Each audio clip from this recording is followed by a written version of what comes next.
사실 쿨리가 딸기 다음으로 가장 좋아하는 과일은 바나나야. 바나나의 달콤한 향을 맡기만 해도 기분이 좋아지잖아. 그래서 더욱이 잘 모르지 않는 바나나를 만들 수 있게 됐다는 소식에 쿨리는 찔듯이 기뻤어. 앞으로 바나나가 더 저렴해질 테니 부엌에 가득가득 쌓아두고 먹고 싶을 때마다 실컷 먹을 수 있겠지? 뉴쌤께 얼른 이 기쁜 소식을 전해드려야지. 뉴스쿨 TV. 쌤, 바나나를 새까맣게 만드는 유전자를 편집해서 앞으로는 오래오래 보관해두고 먹을 수 있는 바나나가 나올 거래요. 저는 앞으로 바나나를 부엌에 한가득 쌓아두고 먹을 거예요. 쿨리가 이렇게까지 바나나를 좋아하는 줄은 선생님도 몰랐네. 쿨리만큼 이 뉴스를 반기는 사람들이 세계 곳곳에 있을 거야. 바나나는 세상에서 가장 많이 재배되는 과일이거든. 바나나는 필리핀처럼 덥고 습한 나라에서만 재배되는 거 아니에요? 바나나는 파인애플과 함께 인류가 최초로 재배한 과일 중 하나야. 쿨리 말대로 바나나가 처음 재배됐던 기원전 7000년쯤엔 지금의 태국, 말레이시아, 미얀마 등이 있는 말레이 반도 부근에서만 바나나가 재배됐어. 그런데 시간이 흐르면서 바나나가 세계 곳곳으로 퍼져나가게 됐고 지금은 전 세계의 열대, 아열대 지방이라면 대부분의 지역에서 바나나를 재배해. 심지어 요즘은 우리나라에서도 바나나를 재배하고 있어. 여기 보이는 이 지도는 세계의 어느 지역에서 바나나가 많이 생산되는지 나타낸 거야. 2000년에 만든 지도, 그래프라 지금은 달라졌을 수 있지만 짙은 색일수록 생산량이 많다고 보면 돼. 바나나는 누구나 좋아하니까 이렇게 전 세계로 퍼져나갔나 봐요. 그런데 아주 재미있는 사실이 있어. 처음 말레이 반도에서 재배하던 당시 바나나는 우리가 지금 먹는 바나나와 달랐어. 열매 안에 딱딱한 씨가 한가득 들어있었거든. 그래서 사람들은 열매를 먹을 생각은 하지 않고 뿌리를 태워 먹으려고 바나나를 재배했대.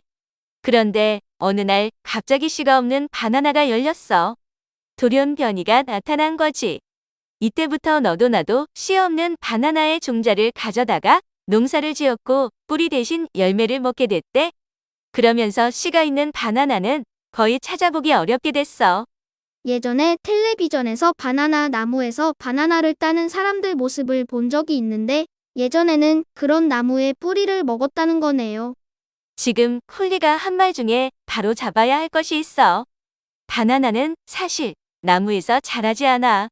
쿨리가 본 건 바나나, 나무가 아니라 바나나 풀이야. 높이가 2에서 4m나 되는 바나나 풀은 이 세상에서 가장 커다란 여러 해살이 풀이거든. 바나나 풀에 꽃이 피고 열매가 자라서 수확하기까지는 3에서 6개월 정도가 걸려. 워낙 많은 곳에서 재배하고 빨리 자라니까 수확량도 어마어마해. 1년에 전 세계에서 재배하는 과일이 5억 톤이라면 그중 1억 톤이 바나나래. 세상엔 과일이 엄청나게 많은데 바나나 생산량이 5분의 1이나 되는 거네요. 놀랍지? 우리는 바나나를 간식으로 먹지만 많은 나라에서 바나나는 중요한 식량이야. 아프리카에 있는 많은 빈곤층이 바나나 덕분에 식량난을 해결하고 있어. 동남아시아, 아프리카, 남아메리카에선 바나나를 굽고 삶고 튀겨서 주식으로 먹어. 그리고 바나나가 가장 많이 나는 인도에선 소스부터 커리, 스튜까지 다양한 요리에 바나나를 넣어 먹지. 저도 바나나 하나만 먹어도 밥 생각이 사라지긴 해요. 물론 너무 맛있어서 하나만 먹을 수는 없지만요. 히히. 그런데도 바나나가 식량이 될 수 있다는 생각은 꿈에도 못했어요. 바나나 한 개의 열량은 80kcal쯤 돼. 물론 한 끼 식사로는 부족할 수 있지만 탄수화물이 풍부해서 금세 포만감을 느끼거든. 하지만 탄수화물만큼 당류도 만만치 않게 많이 들어있어. 그래서 적당히 먹어야 해. 그런데요, 쌤, 다들 바나나를 이렇게 좋아하는데 바나나는 왜 이렇게 잘 썩는 걸까요?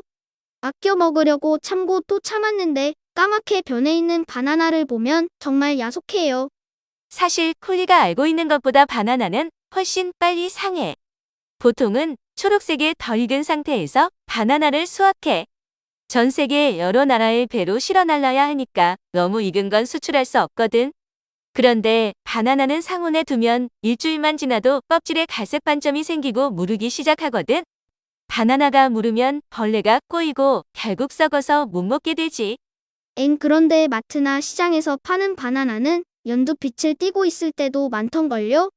가게에서 파는 바나나가 배를 타고 한 달 이상 걸려서 우리나라였다면 믿을 수 있니?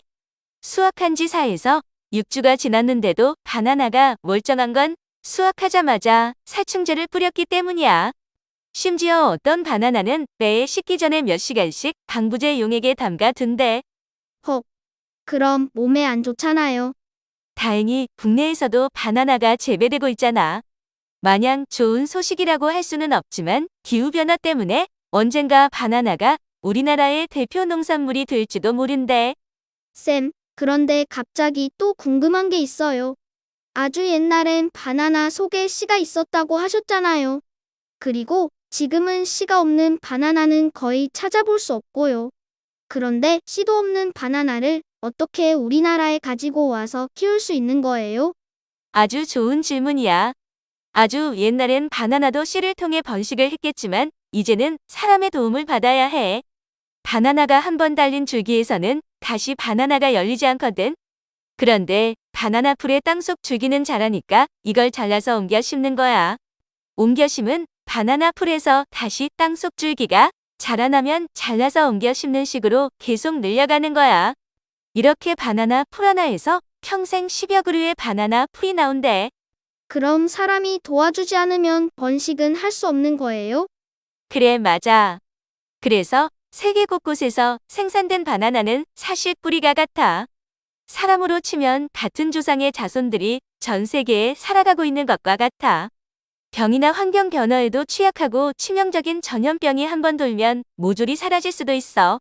바나나가 사라지기 전에 많이 먹어둬야겠어요. 하하하. 이번에 쉽게 무르지 않는 바나나가 개발된 것처럼 과학기술의 발전 덕분에 바나나가 사라지는 건 분명히 막을 수 있을 거야. 쿨리가 바나나를 사랑하는 만큼 훌륭한 과학자가 되어 병에 쉽게 걸리지 않고 맛도 좋은 슈퍼 바나나를 꼭 만들어줘. 홈페이지에는 더욱 재미있는 뉴스 이야기가 가득해요. 궁금하다면 홈페이지로 놀러오세요. 뉴스쿨 TV 유튜브 채널 구독, 좋아요, 알림 설정도 잊지 마세요.